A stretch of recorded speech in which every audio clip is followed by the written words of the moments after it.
Welcome back to my new video. मैं श्याम सुंदर यादव आपके अपने यूट्यूब चैनल मैथ की पाठशाला पर आप लोगों का बहुत बहुत स्वागत करता हूँ।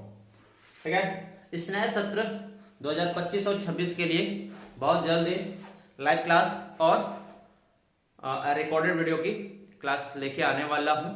ठीक है, आज एक छोटे से प्रश्न रूल के साथ शुरुआत कर रहा हूँ।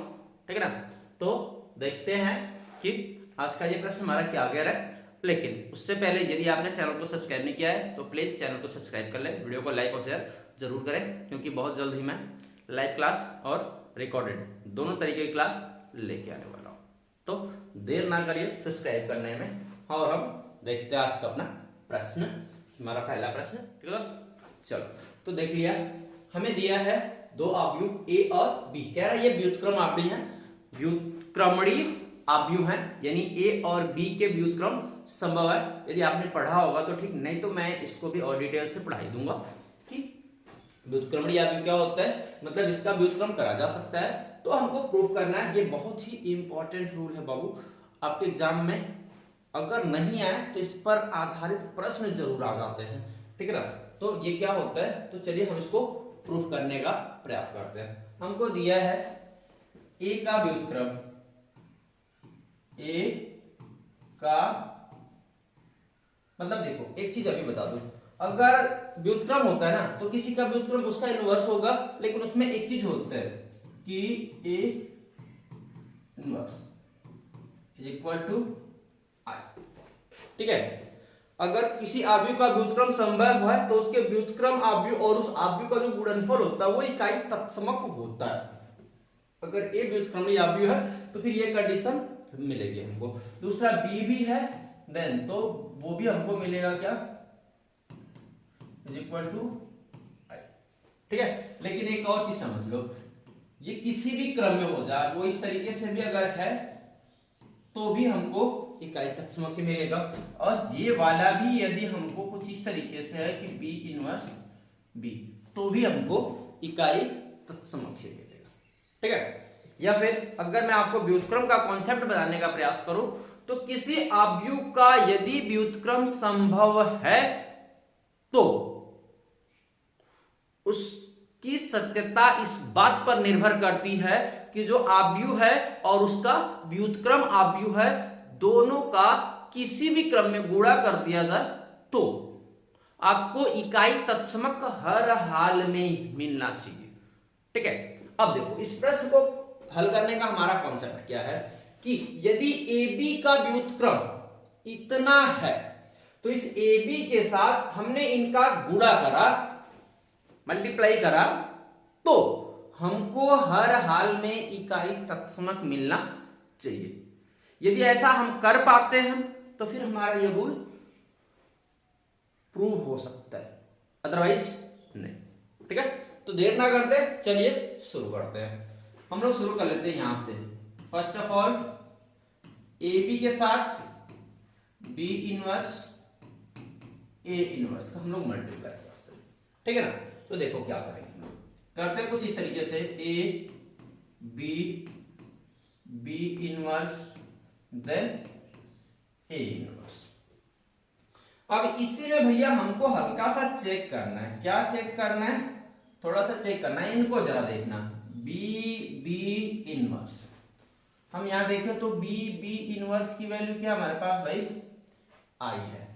ठीक है ना, तो बस ज्यादा देर नहीं करते हुए उनको आप यहां में रख लो कि ये हो जाए। अरे बाबा ये क्या रहा है,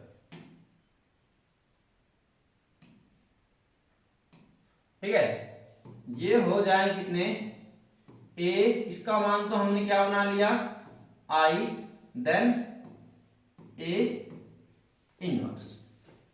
ठीक, अब ये इतना हो गया दोस्त। इसके बाद एक और रूल्स होता है भाई कि ये जो इकाई तत्समक आव्यूह है ना, ये किसी भी आव्यूह के साथ गुणा करे तो उस आव्यूह पे कोई प्रभाव नहीं डालता है।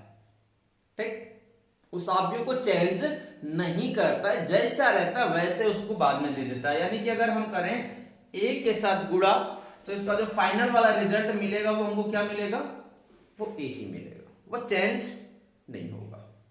ठीक है ना, तो इसके हिसाब से अगर हम लोग देखें तो ये ए आई जो है ये भी आपको क्या देने वाला है, ए आप यू ही देने वाला है। बचता है ए इनवर्स, यहां से हम कर लेते हैं ए इनवर्स।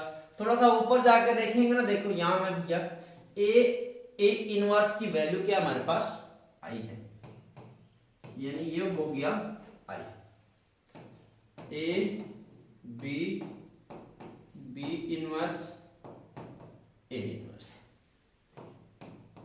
देखो गुणा इसका दो क्रम में हो सकता है, मैंने एक क्रम में इसका गुणा बना लिया, दूसरा क्रम बना के देखते हैं कि नहीं बनेगा या फिर नहीं।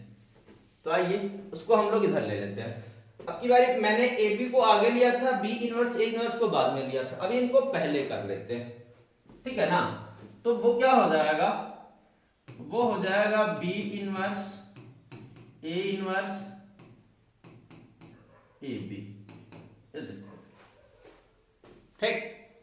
तो बनाते हैं यहां में, तो ये हो जाएगा बी इनवर्स ए बी, ठीक है। अब भाई ये जो बीच वाले पार्ट है ना, इनको आप जरा गौर कर लो। ए इनवर्स ए इनवर्स ए की वैल्यू हमको क्या मिल रही है भैया, यहां से इकाई तत्समक बन रही है, ठीक है ना। तो सिंपल सा फंडा है, क्या हो जाएगा बी इनवर्स आई बी। अभी थोड़ी देर पहले हमने कहा था कि इकाई तत्समक किसी आप यू के साथ गुणा करेगा तो उसमें कोई चेंज नहीं करेगा।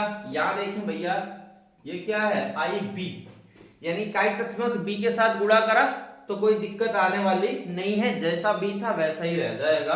इट मीन्स हो जाएगा बी इनवर्स बी, और थोड़ा सा और ऊपर जाकर देखे भाई बी इनवर्स बी की वैल्यू क्या है, तो वो है इकाई तत्समक। Then B inverse A inverse A B equal to I,